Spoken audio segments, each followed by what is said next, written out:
একসময় পেঁয়াজ কাটার ভয়ে নিজে হাতে ডিম ভেজে খেতাম না। হাত কালো হয়ে যাবে বলে কখনো আলু কাটতাম না।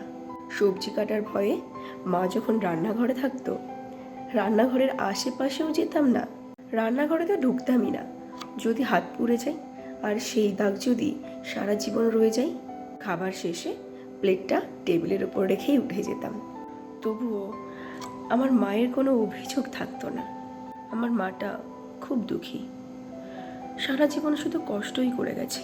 কখনো বলেনি আমার মেয়েটা কোনো কাজ করে দিচ্ছে না, বরং বলেছে আমার মেয়েটা সারাদিন প্রচুর খাটনি করে, কোনো দরকার নেই কাজ করার, পড়াশুনো করুক।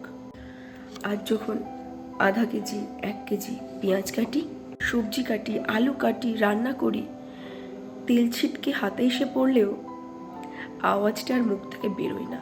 তখন মায়ের মুখটা চোখের সামনে ভাসে।